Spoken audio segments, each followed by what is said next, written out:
A pergunta que eu quero fazer pro Daniel, que é difícil. O Renato sempre faz as perguntas na coletiva. Por que o VAR não entrou no momento X, Y e Z?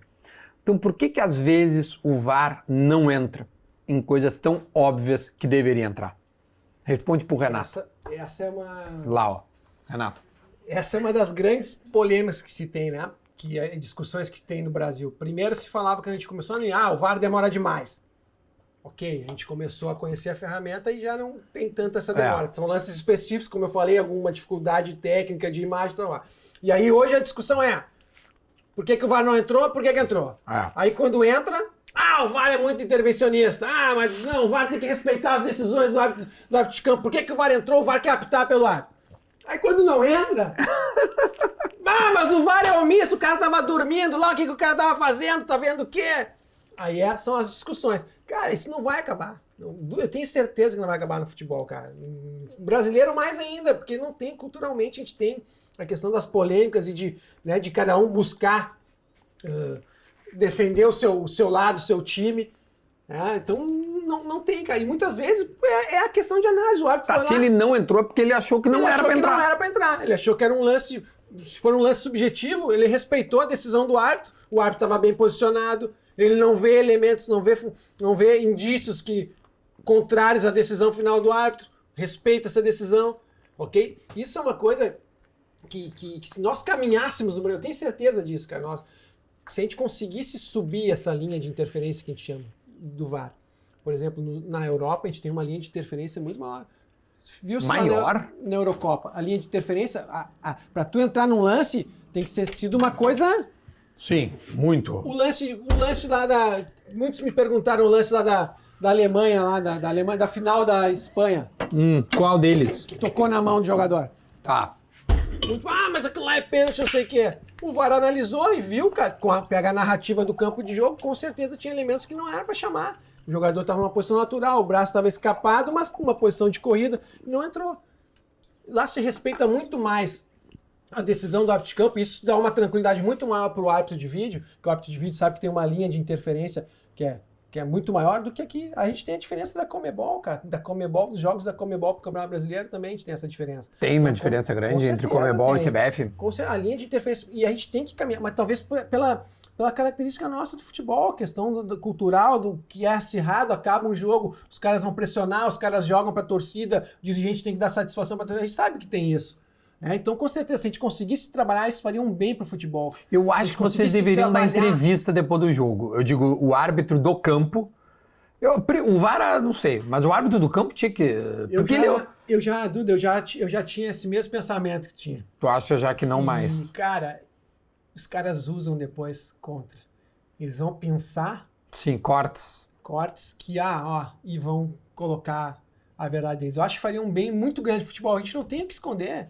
Hoje se trabalha com a transparência, a gente fala, o VAR hoje, 2 horas depois, a CBF publica. Divulga lá o áudio na íntegra, não se esconde nada, tá lá o que tá na cabine que foi feito, independente se foi um acerto ou erro, certo? Só que, cara, os caras usam contra. Os caras pensam lá e usam ao seu propósito, ao seu favor. Aí se o árbitro fosse falar, ok... Só que ia chegar uma situação de um lance muito, muito, muito fino, um lance, por exemplo, um erro muito grosso. Se o cara fala, eu errei, os caras iam crucificar. Então, no início eu entendia também, tinha essa mesma ideia que seria legal o árbitro poder rebater, só que vai chegar um momento... Eu acho que não é nem rebater, é explicar. Eu acho que é explicável, não é na boa. Mas porque explicar, daí tu vai aceitar, o cara do outro time não vai aceitar e vai contestar e vai ficar naquela ali.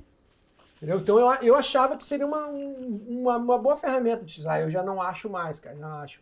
Acho que é uma opinião, Pode ser que se coloque em prática, que algum dia se coloque em prática, vamos ver, vai dar, mas eu... Nenhum país do mundo o árbitro fala, né? Tipo, pós-jogo, né? Não. A gente tem liberdade pra falar, mas aí não em decisões, né? Não, aqui, por exemplo, tu veio aqui, cara, tô trocando ideia, tranquilo. Né, sobre aspectos do jogo, mas se a gente for entrar numa decisão de acerto, aquilo ali, foi pênalti, aquilo ali, foi ou não foi? Isso a gente não... Por exemplo, se eu te perguntar... Porque eu quero aqui, como é que chama, assim... Agradar, não. Eu quero que a torcida do Inter saiba que eu vou vir trazer um lance, por exemplo, que afetou muito o Colorado. há um tempo atrás.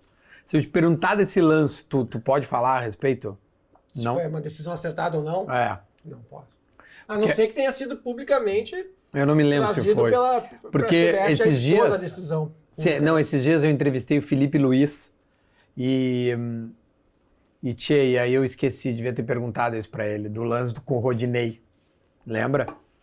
Puta, como se debateu aquilo, sabe? Na época e eu... A expulsão do Rodinei. A expulsão do Rodinei lá em Flamengo e Inter, quando o Rodinei era do Inter, né? E foi quando o cara pagou lá um milhão pra ele jogar e tal. Sim, lembro. E aquele lance foi muito debatido, porque depois choveu de lances parecidos, não igual, já aprendi, que o cara foi expulso, que o cara não foi expulso ou que o cara foi expulso, entendeu? Ah, aquilo ali... Mas, então, é interpretação até a intensidade do pisão ali, seria isso? É que uma entrada, uma disputa, é um lance interpretativo. Tu vai ter que buscar os elementos para saber lá, não, ele pisou pleno, não, ele já tirou o pisar pé. pleno é pisar e deixar. Pisar e deixar. Entendi. Colocar todo o peso, que daí tu aumenta o risco de lesão. Uma coisa é tu, né, pisar e tirar. Mesmo que eu acertei com a trava da chuteira a canela do jogador. Ok, mas e aí? E aí ainda botei uma força, ainda pisei... Pra agredir. Matei a barata, esmaguei. Opa, isso já é um agravante na decisão. E aí tem essas nuances subjetivas. Ah, para mim, ele pode interpretar que não, que esse foi o pisão pleno, né? E o outro não foi. O outro já tem um elemento, não, mas ele tirou. E aí a gente vai estar discutindo, mas aí tem tempo, isso é temporal ou não? Fiquei quanto tempo? Não. São análises subjetivas, que aí transitam nessas situações que às vezes pode ter um erro. Eu não estou dizendo que foi acertado ou não.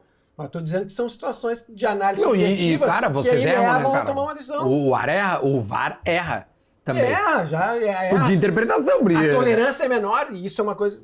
Com certeza, porque os caras... Não, vocês têm que errar menos que o cara do campo. O cara errou sentado lá com aquele monte de cão. Com vídeo. Errar, sentado no ar-condicionado. Que é o que o Renato fala. Não, é geral. Porra, o cara conseguiu errar sentado lá no conforto da cadeira. Cara, são muitos elementos colocados quando tu vai tomar uma decisão, uma análise. Existem muitos erros, a gente errou muito. Eu já errei várias vezes, que a gente percebe depois o erro, divulgados também, todos, que a gente tenta trabalhar para minimizar, porque realmente com o VAR, hoje o árbitro de campo, muitas vezes errando e a gente consegue salvar, então a tolerância é muito maior. Agora, quando o árbitro de vídeo uma coisa, né, que apareceu para todo mundo, que todo mundo tá vendo que era uma decisão contrária, aí cara... Eu vou fazer agora... Agora nós vamos brincar de reagindo aos tweets do Duda, eu xingando o VAR, o Daniel vai ouvir na minha frente aqui. Ou eu xingando o VAR. Que no caso, poderia ser ele, eu não sei se foi tu. Mas é sempre jogos do Grêmio, tá? Não, daí não. A gente não trabalha nos jogos do Gaúcho, né? Nem... Só que quando é campeonato gaúcho. Se for jogo, campeonato pode ser que tenha sido eu. Essa aqui, ó. Kahneman puxou, mas o Romero caiu pra frente. Parabéns, VAR. Um tweet meu. O outro. Um ano depois, no mesmo estádio contra o mesmo time, mais um roubo. Virou rotina, exclamou o Duda Garbi no seu Twitter. Quer ver uma outra que eu... Tem alguma do Duda falando, porra, cara, para de puxar? Tem alguma? Não tem. Não, e não tem também Parabéns, VAR, foi muito bem. Não tem. Não, uma última, tá? Que eu vou te encher o saco agora. Cadê?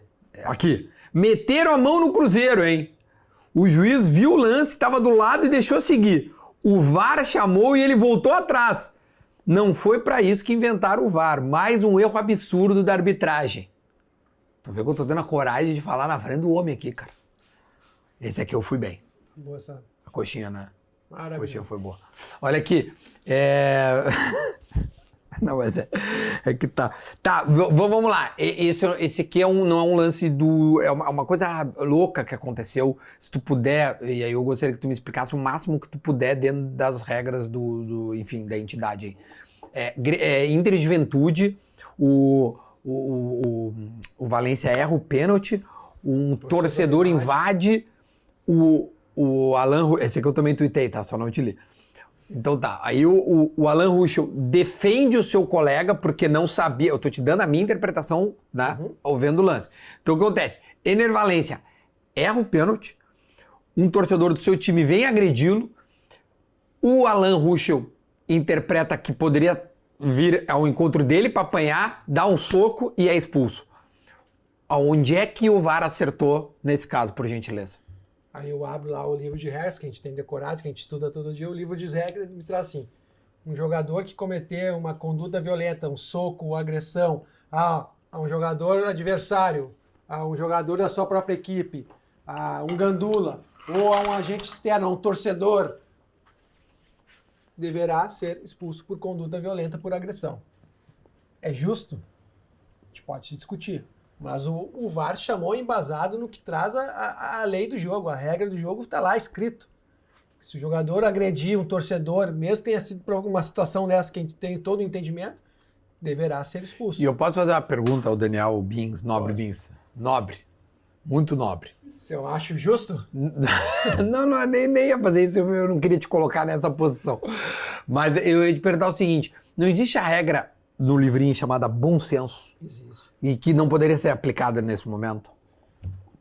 É uma discussão que se abriu, justamente por todo esse apelo que teve, né? Essa sensibilização se discutiu cara, eu acho que a gente está sempre evoluindo no futebol.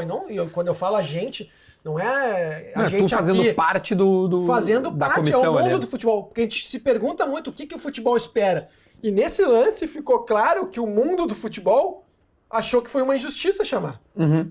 Então a gente com certeza a gente para e começa a pensar e repensar se realmente foi a melhor, mesmo tá lá escrito na regra, né? Se não seria achar uma outra forma, informar, eu quero que tu venha aqui, né? Olha aqui, mas o cara foi defender, sabe? Pra gente fazer uma análise diferente da que foi feita.